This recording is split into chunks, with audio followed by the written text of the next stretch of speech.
अब हम संजीव जी आपसे शुरुआत करेंगे। हाई राइज बिल्डिंग का प्रोजेक्ट और ये जो एक नया चीज है दिल्ली और एनसीआर की हम बात करें, कितना वायबल आपको लग रहा है?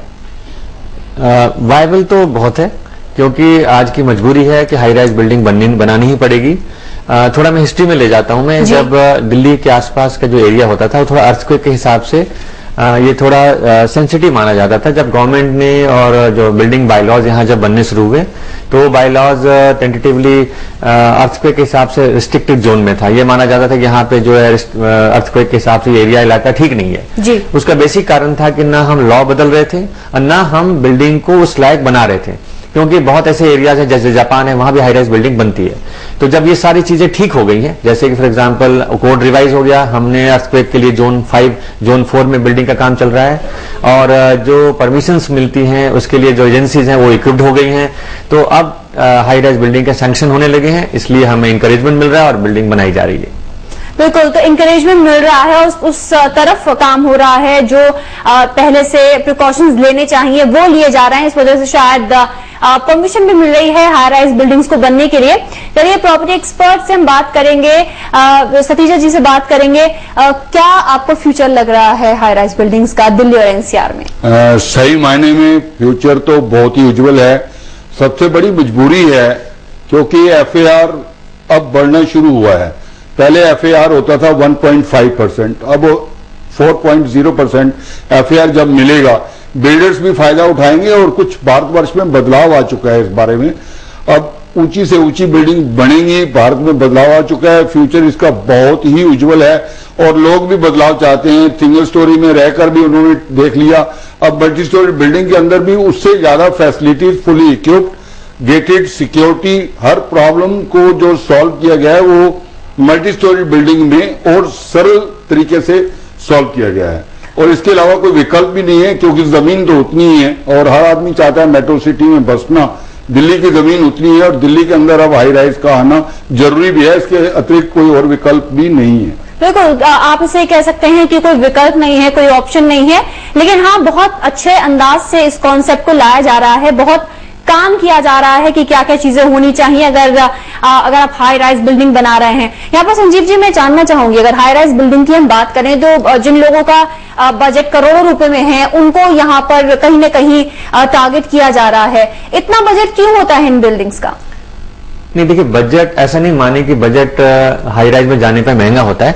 फर्क इतना ही है कि जो टॉल बिल्डिंग होती है उसके जो स्टैंडर्ड्स हैं, जो सेफ्टी मेजर्स हैं वो थोड़े से महंगे हो जाते हैं। बिकॉज जैसे फॉर एग्जाम्पल अगर आप देखें एक कोड इंडिया में जो कोड लागू है ब्यूरो ऑफ इंडियन स्टैंडर्ड का, वो कोड कहता है कि अगर बिल्डिंग 10 मंजिल तक है या बिल्डिंग 10 से 15 मंजिल तक है तो उसके अलग अलग मानक हैं, स्टैंडर्ड्स हैं।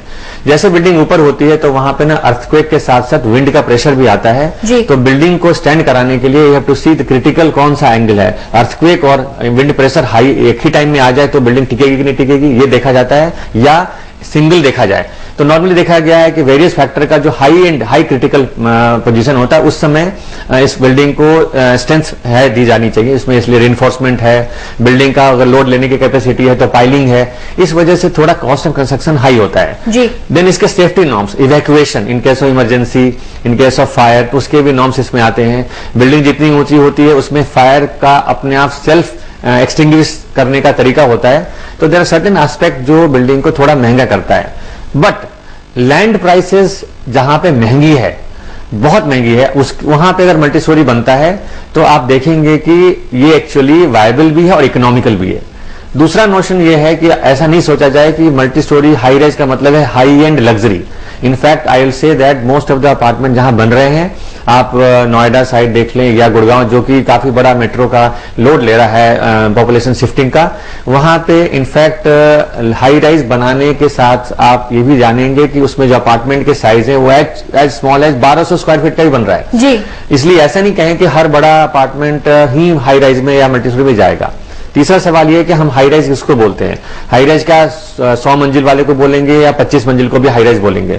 तो मेरा कहना यह है कि नॉर्थ इंडिया में खास करके इवोल्यूशन हुआ है। पहले 10 मंजिल की बिल्डिंग नोएडा में 2007 तक ही परमिटेड थी, मतलब आप 10 मंजिल से ऊपर बना ही नहीं सकते थे। अब अगर 10 मंजिल बिल्डिंग को आपने लिमिट हटा दी है और मुझे कैपेसिटी है और मेरे पास FAR है, जैसा कि सतीजा ने बताया। FAR होना इसलिए जरूरी है कि आप जितना ऊपर जाएंगे उतना एरिया होना चाहिए बनाने को। सपोज आपके पास एरिया इतना ही है कि आप 10 मंजिल बना सकते थे 15, तो आप कहां से 50 बनाएंगे, क्योंकि एरिया का लिमिटेशन पूरे प्लॉट के ऊपर लागू होता है और वही सैंक्शन मिलता है। तो आज के डेट में ये कहा जाए कि FAR बढ़ने से खास करके नोएडा साइड, नोएडा, ग्रेटर नोएडा और टू सम एक्सटेंट गुड़गांव या और रीजन जैसे हैदराबाद में आप देखें, मुंबई में देखें, FAR 3, 3.5, 4। एक और एग्जांपल देता हूं आपको। क्रॉसिंग रिपब्लिक एक टाउनशिप बनी है गाजियाबाद और नोएडा एक्सटेंशन के पास। आज वहां पे 360 एकड़ के टाउनशिप में आप देखें तो एवरेज टावर का साइज जो है 25 मंजिल का है और कम से कम वहां पे 40 हाई राइजेस बन चुके हैं। और वो पूरा एरिया देखेंगे तो हाई डेंसिटी एरिया, इसका मतलब हाई डेंसिटी मिली, FAR हाई मिला और वो डेस्टिनेशन पे सर्विसेज आपने इस तरह से क्रिएट किया कि हाई राइज वायबल है। बट अपार्टमेंट देखिए वहां पे as low as 1100-1200 square feet का अपार्टमेंट बन रहा है और प्राइस वाइज देखिए तो 2500 रुपए स्क्वायर फीट में अपार्टमेंट अवेलेबल है। इसलिए ये नोशन ठीक नहीं है कि हाई राइज का मतलब लग्जरी, हाई राइज का मतलब तो मतलब हर तरह के, हर क्लास के लोगों को यहाँ पर अट्रैक्ट करने की कोशिश की जा रही है, क्योंकि जगह जो है उस हिसाब से भी जगह कम है और इस वजह से अब हाई राइज बिल्डिंग्स बनाना मजबूरी कहें या एक और ऑप्शन कहें, ये हम आप पे छोड़ देते हैं। चलिए वक्त यहाँ पर छोटे से ब्रेक का हो गया, हमारी खास पेशकश जारी रहेगी। ब्रेक के बाद हम बात करेंगे कि क्यों लोग हाई राइज बिल्डिंग के लिए ऑप्ट कर रहे हैं और क्या लोग ऑप्ट कर रहे हैं, इसके बारे में बात करेंगे। छोटे से ब्रेक के उस पार आप बने रहिए हमारे साथ।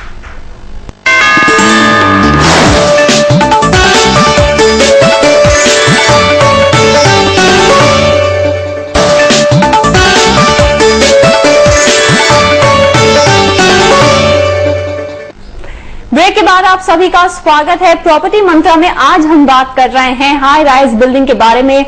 आखिर क्यों हाई राइज बिल्डिंग का कॉन्सेप्ट शुरू हुआ है, इसके बारे में हम बात कर रहे हैं। हमारे साथ 2 एक्सपर्ट भी मौजूद हैं। प्रॉपर्टी एक्सपर्ट सतीजा जी मौजूद हैं, साथ ही हमारे साथ संजीव श्रीवास्तव जी मौजूद हैं जो कि मैनेजिंग डायरेक्टर हैं एसोटेक से। यहाँ पर सतीजा जी मैं आपके पास आना चाहूंगी, कोई क्यों एक हाई राइज बिल्डिंग में एक फ्लैट ले, क्यों ना कोई एक अलग से घर ले, क्यों लोग ऑप्ट कर रहे हैं कि वो घर को छोड़कर एक हाई राइज बिल्डिंग में एक फ्लैट लें? इसका एक बहुत आसान सा सवाल है जो मेरी समझ में आ रहा है।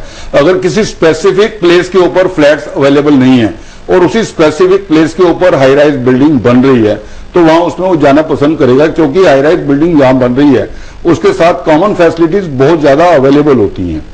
और अगर कोई उसकी कीमत के अंदर फ्लैट कहीं और ले रहा है और वो फैसिलिटीज नहीं है, ये उस व्यक्ति को जिसने फ्लैट खरीदना है उसकी सोच के ऊपर भी डिपेंड करता है। अगर किसी मल्टी स्टोरी बिल्डिंग में फ्लैट मिल रहा है, प्राइस उतनी है और हाई राइज बिल्डिंग के अंदर भी प्राइस उतनी है, लेकिन हाई राइज बिल्डिंग जहां पर बन रही है वहां पर स्कूल, कॉलेज, नर्सिंग होम सारे अवेलेबल हैं। और मैं यहां भी ये भी समझता हूं जो हाई राइज बिल्डिंग है उसके अंदर कमर्शियल पोर्शन भी होता है, उसमें होटल का पोर्शन भी होता है और टोटल मॉडरेट बिल्डिंग होती है, एकदम मॉडर्न टाइप की बिल्डिंग होती है और उसमें वो पसंद करता है आना। इसमें मेरे को एक बात आपसे भी जरा पूछनी है, अगर आप बतला दें, हाई राइज बिल्डिंग के अंदर पार्किंग की क्या प्रॉब्लम आएगी या उसमें क्या कैसे उसका सोल्यूशन होगा? देखिए सर, मैं पहले आपके पहले वाले सवाल को थोड़ा विस्तार कर दूं। एक्चुअली लैंड प्राइसेस जहां महंगी होती जाती है वहां पे इंडिविजुअल प्लॉट के ऊपर घर खरीदना या एक बंगला बनाना इम्पॉसिबल हो जाता है। मैं एग्जांपल तो नोएडा में लेटेस्ट से सेक्टर 44 में एसोटेक लिमिटेड एक हाई राइज बना रहा है जो लगभग बन के तैयार है, स्ट्रक्चर 36 मंजिला। वहां पे प्लॉट का रेट है कम से कम 1.5 लाख रुपए स्क्वायर मीटर। सपोज करें आपने 200 स्क्वायर मीटर का भी प्लॉट खरीदा तो 3 करोड़, 3.5 करोड़, 4 करोड़ का तो आपका प्लॉट मिनिमम आएगा। उसके बाद आपको बनाना है, फिर जो आप कह रहे हैं साहब उसमें सुविधा नहीं होती। वही उसी सेक्टर में उतना ही बड़ा फ्लैट लगभग 2000 स्क्वायर फीट का बना बनाया विद ऑल फैसिलिटी 1.5 से 2 करोड़ रुपए में मिल जाता है। तो ये जो है ना डायरेक्टली प्रोपोर्शनल है, लैंड प्राइसेस महंगी होती जाएगी, हाई राइज ऊंचा होता चला जाएगा, दूसरा और कोई फार्मूला नहीं है। यहाँ पर संजय जी मैं जरूर पूछना चाहूंगी, आप अगर हम हाई राइज बिल्डिंग्स बना रहे हैं और कई लोग, सोसाइटीज बन रही हैं, लोग रह रहे हैं, जो बेसिक सुविधाएं होती हैं पानी की, बिजली की, क्योंकि उसको भी तो सोच के आपको बनाना पड़ेगा ना ताकि लोगों को प्रॉब्लम ना हो। पार्किंग की भी आप ऐसे देखें जैसे जमाना बदला है, आज से कोई 25 साल पहले आप एयरक्राफ्ट को लें, पहले ना छोटे कैपेसिटी के प्लेन होते थे, आज हमारे पास जंबो हैं जो 400, 450, 500, 600 लोगों को ले जाते हैं। तो टेक्नोलॉजी तो एयरक्राफ्ट को फ्लाई करने का लगभग वैसा ही है, मगर 600 लोगों को उठाने का रीजन यह है कि फ्यूल प्राइस इतना महंगा हो गया है और कैपेसिटी आ गई है, टेक्नोलॉजी आ गई है, जहां एक टाइम में आप इतने सारे लोगों को, पॉपुलेशन बढ़ गया था तो आपको कितनी फ्लाइट आप एक रूट पे ले जाएंगे, एक ही रास्ते में फ्रीक्वेंसी है, टाइमिंग है। सिमिलरली सेम कोरिलेशन इसका लैंड के साथ है। इतने लोग हो गए हैं, पॉपुलेशन ज्यादा है, आप हॉरिजॉन्टल एक्सपेंड नहीं कर सकते, तो क्या बच गया, वर्टिकल जाना है। बल्कि एक स्टेप और आगे जाएं, और जगह टाइम आएगा जहां पे आपको जमीन के नीचे भी जाना पड़ेगा रहने के लिए। बल्कि हॉलैंड में पूरा एक शहर बसाया जा रहा है बिलो द ग्राउंड। अब आप ये देखें कि अल्टीमेटली जो लिमिटेशन है उसके अंदर पॉपुलेशन ग्रोथ को आप रोक नहीं सकते, अर्बनाइजेशन को रोक नहीं सकते। This is a better and scientific way to find out. But दूसरा सवाल जो आपको था, जब ऐसी लगती है, ऐसी चीजें आती हैं तो लगता है कि शायद वहां पे सुविधा या पानी या बिजली नहीं होगा। ये एक्चुअली टेक्नोलॉजी भी उसी के साथ आती है कि पानी है तो उसका रिसाइकलिंग हो रहा है, तो हॉर्टिकल्चर पे फ्रेश वाटर बिल्कुल नहीं लिया जाता। पार्किंग देखें तो मल्टी लेवल पार्किंग ग्राउंड के अंदर भी बन रहा है, स्टिल्ट बन रहा है, पोडियम बन रहा है, मतलब हम 2 मंजिल नीचे बनाते हैं, 1-2 मंजिल ऊपर बनाते हैं। सो पार्किंग का तो रिक्वायरमेंट है, जितने फ्लैट है उसके हिसाब से 1 या 2 या 3 गाड़ियों की बनाई जाती है।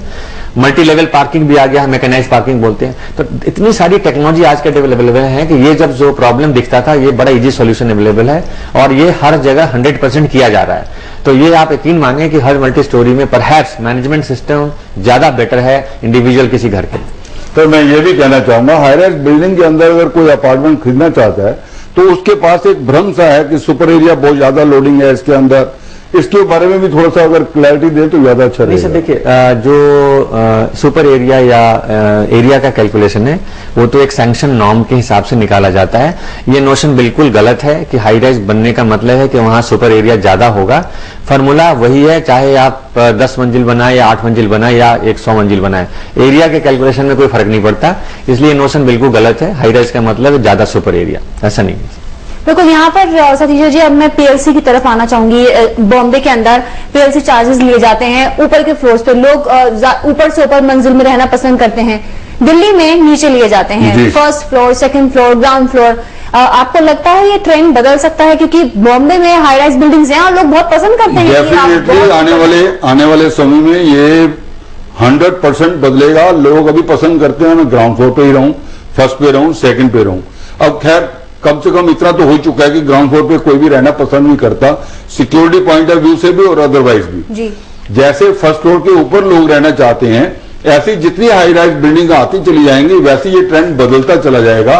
अभी इतना जागरूकता लोगों के अंदर नहीं आई है, लेकिन हाई राइज बिल्डिंग के अंदर ऊपर के फ्लोर में प्राइस ज्यादा होगा ही और नीचे वाले फ्लोर में प्राइस कम होगा। पीएलसी ऊपर के फ्लोर से ही, जैसे बॉम्बे में भी ऊपर के जितने भी फ्लोर हैं उसकी पीएलसी ज्यादा होती है और नीचे के फ्लोर की पीएलसी कम होती है।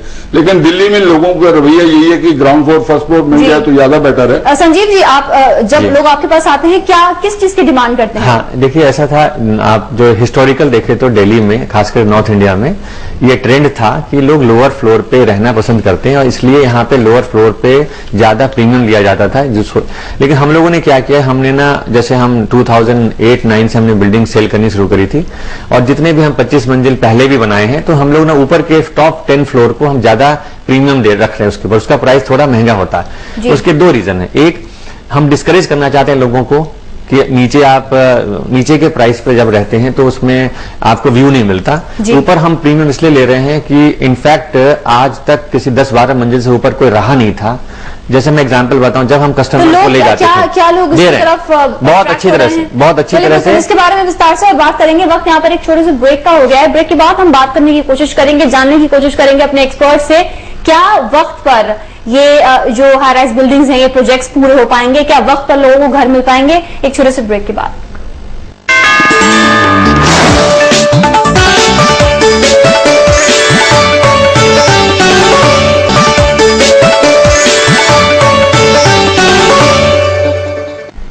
ब्रेक के बाद आप सभी का स्वागत है। प्रॉपर्टी मंत्रा में हम बात कर रहे हैं हाई राइज बिल्डिंग्स की। 2 खास मेहमान हमारे साथ मौजूद हैं यहाँ पर। संजीव जी, मैं आपके पास ये जरूर जानना चाहूंगी, क्या वक्त पर ये प्रोजेक्ट्स पूरे हो पाएंगे जो भी आप वादा कर रहे हैं, बाकी जो बिल्डर्स वादा कर रहे हैं?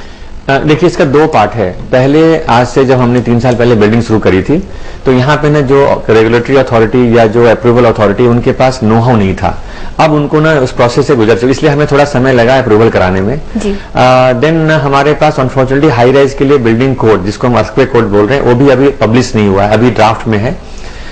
लेकिन जब बिल्डिंग बनानी शुरू हो गई तो एक्चुअली जो टेक्नोलॉजी अवेलेबल था वर्ल्ड में वो यहाँ पे नहीं आ रहा था, क्योंकि लोग उसको अफोर्ड नहीं कर रहे थे। तो हम लोगों ने फॉर एग्जांपल बताएं, हमने एक माई वन एक शटरिंग टेक्नोलॉजी है और मटेरियल है MIVAN, हमने ना उसको मलेशिया से इंपोर्ट किया क्योंकि फैक्ट्री मलेशिया में थी। अब इंडिया में इतनी डिमांड है, now the same company establish एक फैक्ट्री उन्होंने औरंगाबाद में लगाया है। माई वन का मतलब ये होता है कि आप पुराने तरीके से देखें तो दिल्ली में या कहीं भी इंडिया में एक स्लैब से दूसरा स्लैब कम से कम 18 से 20 दिन में पूरा होता था जी। हमने अपने सेलेस टावर सेक्टर 44 नोएडा में एक फ्लोर से दूसरा फ्लोर हमने केवल 7 दिन में डाले हैं। So this is actually going to save lot of time, और ये टेक्नोलॉजी के बिना हाई राइज बिल्डिंग बन नहीं सकती। इसलिए इसी तरह से कंक्रीट है, अब मैनुअल नहीं होता।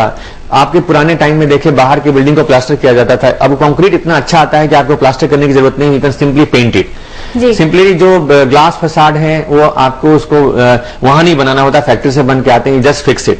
सो बेसिकली जो टेक्नोलॉजी है ना आज इतना अवेलेबल है, इट इज वेरी सिंपल। वक्त पर पोजीशन मिल पाएगा। अगर अप्रूवल में डेली नहीं हो तो ग्राउंड ब्रेकिंग से लेकर कंस्ट्रक्शन का टाइम और पोजीशन दे, तो I think it is like any other floor, बल्कि फास्टर। वक्त के साथ साथ नया कॉन्सेप्ट आया, उसके साथ टेक्नोलॉजी भी आई है, जैसे कि संजीव जी बता रहे हैं। सतीजा जी, मैं पूछना चाहूंगी, मुंबई में बहुत फेमस है, हम सब जानते हैं, लोग कहते हैं कि आप 17 18 फ्लोर पे रह रहे हैं, आप बहुत अच्छी बात है, बहुत अच्छा फ्लोर है। आपको लगता है कि दिल्ली में भी कॉन्सेप्ट बढ़ेगा, लोग खुश होकर 17 18 फ्लोर पे रहेंगे?